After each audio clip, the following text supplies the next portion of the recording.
السلام علیکم ورحمۃ اللہ وبرکاتہ۔ سامعین، آج بات کریں گے سورہ بقرہ کی آیت نمبر 22 اور 23 کے تعلق سے۔ آئیے شروع کرتے ہیں۔ بسم اللہ الرحمن الرحیم۔ الذی جعل لکم الارض فراشا والسماء بناء وانزل من السماء ماء فاخرج به من الثمرات رزقا لکم فلا تجعلوا للہ اندادا وانتم تعلمون۔ ترجمہ: جس نے تمہارے لیے زمین کو بچھونا اور آسمان کو چھت بنایا، اور اس نے آسمان سے پانی اتارا، پھر اس پانی کے ذریعے تمہارے کھانے کے لیے کئی پھل پیدا کیے، تو تم جان بوجھ کر اللہ کے شریک نہ بناؤ۔ صاحب تفسیر اس آیت کے تحت لکھتے ہیں: الذی جعل لکم الارض فراشا والسماء بناء، جس نے تمہارے لیے زمین کو بچھونا اور آسمان کو چھت بنایا۔ اس آیت اور اس سے اوپر والی آیت میں اللہ تعالی نے اپنی ان نعمتوں کا بیان فرمایا ہے جس میں سے چند نعمتیں آپ کے سامنے بیان کروں۔ نمبر 1، مخلوق کو عدم سے وجود میں لانا، یعنی یہ مخلوق جو وجود میں نہیں تھی اس کا وجود میں لانا۔ نمبر 2، آسمان و زمین کو پیدا کرنا۔ نمبر 3، آسمان اور زمین سے مخلوق کے رزق کا مہیا کرنا۔ نمبر 4، آسمان سے بارش اتارنا اور زمین سے نباتات اگانا۔ جب آدمی کی زندگی کا ایک ایک لمحہ اور ایک ایک پل اللہ تعالیٰ کی نعمتوں میں ڈوبا ہوا ہے تو اس مالک حقیقی کو چھوڑ کر کسی اور کا عبادت گزار بننا کس قدر ناشکری ہے۔ یوں ہی ایسے کریم خدا کی یاد سے غفلت بھی کتنی بڑی ناشکری ہے۔ تو سب کچھ اس رب سے ملتا ہے، رزق اس سے ملتا ہے، ہر چیز ہر نعمت وہ ہمیں عطا فرماتا ہے، تو کیوں نہ ہم اس کے ہی عبادت گزار بنیں، اس رب کی عبادت کریں، اس کی شکر گزاری کریں، اس کا شکر ادا کرتے رہیں، اس کے ساتھ کسی کو شریک نہ ٹھہرائیں۔ وہ رب ہے، ہمیں اس رب کی عبادت کرتے رہنا چاہیے، وہ ایسے کریم خدا کی یاد سے کبھی بھی ہمیں غفلت نہیں کرنی چاہیے، اور اگر غفلت کریں گے اس کی یاد سے تو یہ کتنی بڑی ناشکری ہے۔ اللہ تعالیٰ سورہ بقرہ کی آیت نمبر 23 میں ارشاد فرماتا ہے: وَإِن كُنتُمْ فِي رَيْبٍ مِّمَّا نَزَّلْنَا عَلَىٰ عَبْدِنَا فَأْتُوا بِسُورَةٍ مِّن مِّثْلِهِ وَادْعُوا شُهَدَاءَكُم مِّن دُونِ اللَّهِ إِن كُنتُمْ صَادِقِينَ۔ ترجمہ: اور اگر تمہیں اس کتاب کے بارے میں کوئی شک ہو جو ہم نے اپنی خاص بندے پر نازل کی ہے تو تم اس جیسی ایک صورت لاؤ، اور اللہ کے علاوہ اپنے سب مددگاروں کو بلا لو اگر تم سچے ہو۔ صاحب تفسیر اس آیت کے تحت لکھتے ہیں: وَإِن كُنتُمْ فِي رَيْبٍ، اور اگر تمہیں کچھ شک ہو۔ اس سے پہلی آیات میں اللہ تعالیٰ کی قدرت، وحدانیت کا بیان ہوا، اور یہاں سے حضور سید المرسلین صلی اللہ تعالی علیہ وسلم کی نبوت اور قرآن کریم کے اللہ تعالیٰ کی بے مثل کتاب ہونے کی وہ قاہر دلیل بیان فرمائی جا رہی ہے جو طالب صادق کو اطمینان بخشے اور منکروں کو عاجز کر دے۔ اللہ تعالیٰ کی عظمت کی سب سے بڑی دلیل محمد مصطفیٰ صلی اللہ تعالی علیہ وسلم ہیں، اور محمد مصطفیٰ صلی اللہ تعالی علیہ وسلم کی عظمت کی سب سے بڑی دلیل قرآن ہے،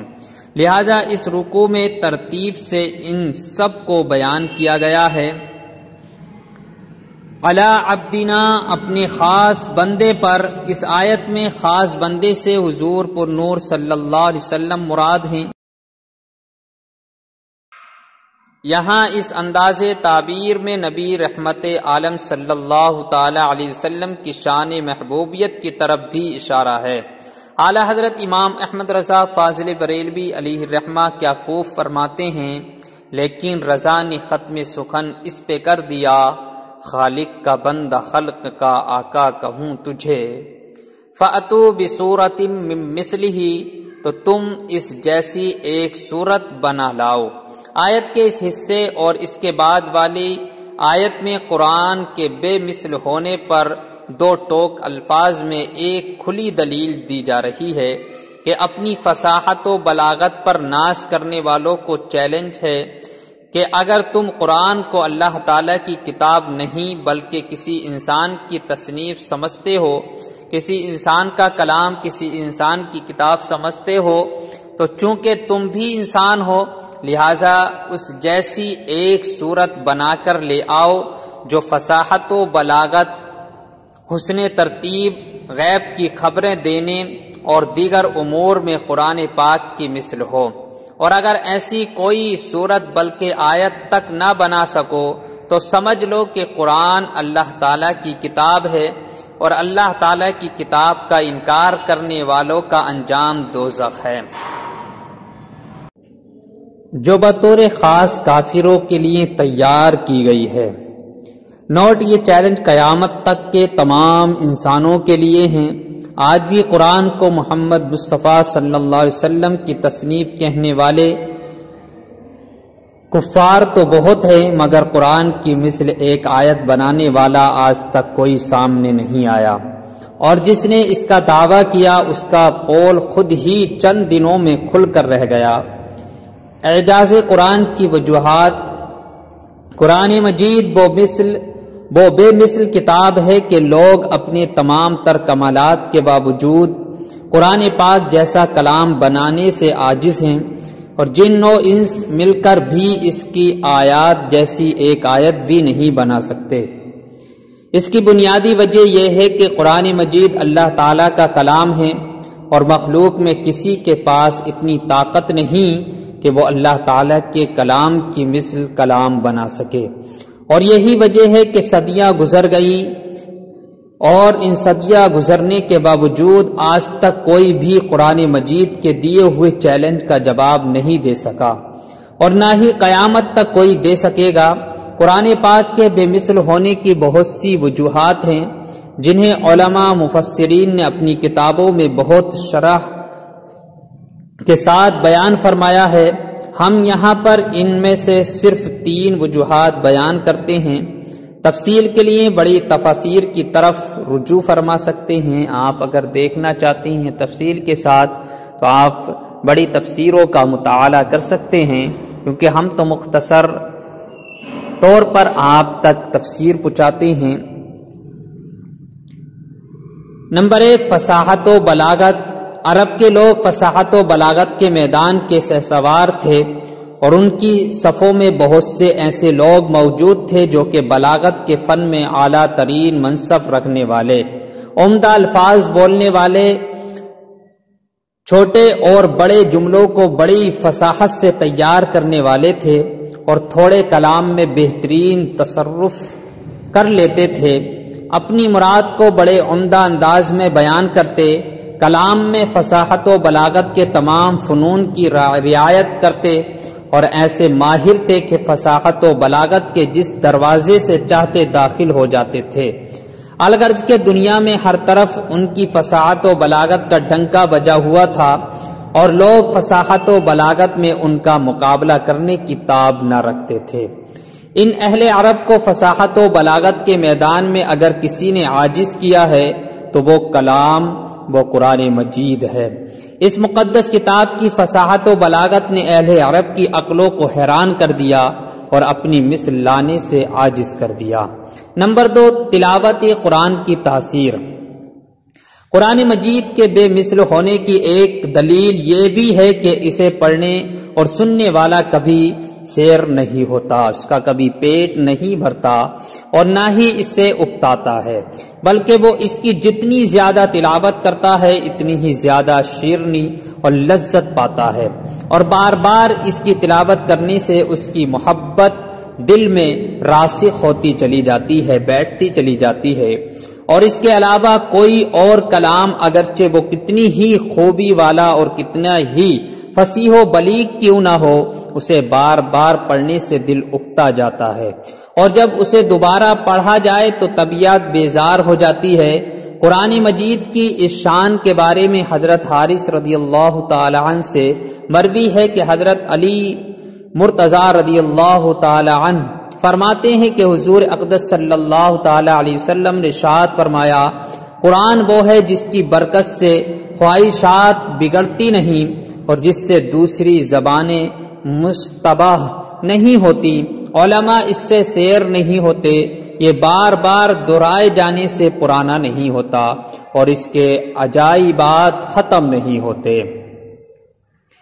نیز قرآن مجید کی آیات میں رعب، قوت اور جلال ہے کہ جب کوئی ان کی تلاوت کرتا ہے یا انہیں کسی سے سنتا ہے تو اس کے دل پر ہیبت طاری ہو جاتی ہے، حتیٰ کہ جسے قرآن پاک کی آیات کے معنی سمجھ میں نہ آ رہے ہوں اور وہ آیات کی تفسیر بھی نہ جانتا ہو، اس پر بھی رقت طاری ہو جاتی ہے، جبکہ قرآن مجید کے علاوہ اور کسی کتاب میں یہ وصف نہیں پایا جاتا، اگرچہ وہ کیسے ہی انداز میں کیوں نہ لکھی گئی ہو۔ نمبر 3، غیب کی خبریں۔ قرآن پاک میں مستقبل کے متعلق جو خبریں دی گئی ہیں وہ تمام کی تمام پوری ہوئیں۔ مثلا زمانہ نبوی میں رومیوں کے ایرانیوں پر غالب آنے کی خبریں دی گئیں اور وہ 100% پوری ہوئی ہیں۔ تو قرآن مقدس بڑی عظیم کتاب ہے، اور اللہ تعالیٰ کا اس آیت کے اندر چیلنج ہے کہ کوئی اگر اس کتاب کو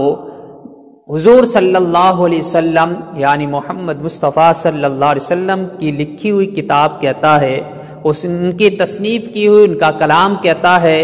تو پھر اس کے لیے چیلنج ہے کہ وہ بھی اس جیسی ایک صورت بلکہ ایک آیت بنا کر دکھا دے، خود نہ بنا سکے تو اپنے تمام حواریوں کو بلا لے، تمام دوستوں کو بلا لے اور سب کو اکٹھا کر کر بنا کر دکھا دے۔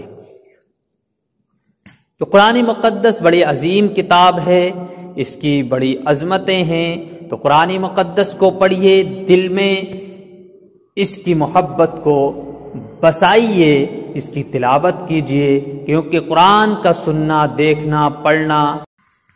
تو قرآن مقدس کو پڑھیے، اس کی تلاوت کیجیے اور ڈھیروں ثواب حاصل کیجیے۔ اللہ تعالی ہم سب کو قرآن مقدس کی تلاوت کرنے کی توفیق عطا فرمائے، آمین یا رب۔